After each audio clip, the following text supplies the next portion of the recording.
This morning, U.S. Customs and Border Protection released two videos and about 45 photographs of the insides of its two temporary processing facilities for unaccompanied minors. So these are teenagers and children who have arrived without their parents in unprecedented numbers in recent weeks. And these are the two main government processing centers where they're holding the minors. I think what these images show is that the government is doing a much better job at providing humane conditions and a more child-appropriate setting for these teenagers and children.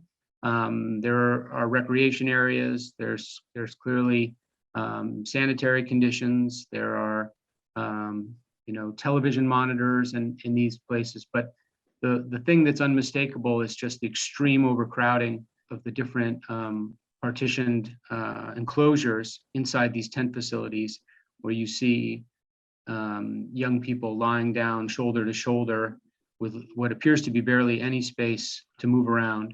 And in the middle of a pandemic, that has got to raise concerns. And when you prosecute the parents for coming in illegally, which should happen, you have to take the children away. I mean, I think a lot of our readers will remember when the Trump administration allowed television cameras into the Central Processing Center in McAllen, Texas, closed now, in which this Ghana tent facility has essentially replaced. And that was the facility that had the chain link enclosures that became notorious as the cages. And so the Trump administration obviously took a big hit for allowing television cameras inside that facility. But I should say, the approach was generally more open. Not that it was especially open, but there was certainly more access, because so far the media has had no ability to see what's going on inside these processing centers. Now that the public has seen that, is that not a crisis? And what conditions or situation, what metrics would have to be in place for the administration to call it that?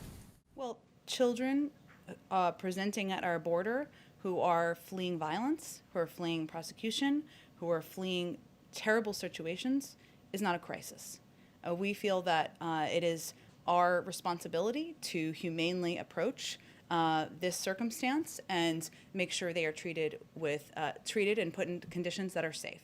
The administration has had a hard time acknowledging the magnitude of the challenge it's facing. And obviously, when you see teenagers and children packed into very close quarters like this in the middle of a pandemic for days on end, far beyond the legal limit of 72 hours, I think that's fair to call it a humanitarian crisis. I think if it were occurring under the previous administration, but the administration continues to want to describe it as a challenge and not a crisis per se, even after mobilizing the Federal Emergency Management Administration.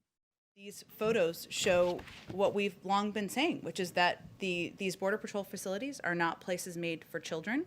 And so our focus now is on solutions. FEMA is now helping HHS. We've seen 4 or 5 sites that are either coming online or in the process of coming online that should be able to alleviate the overcrowding in the border facilities. The U.S. is sending top diplomats down to Mexico City.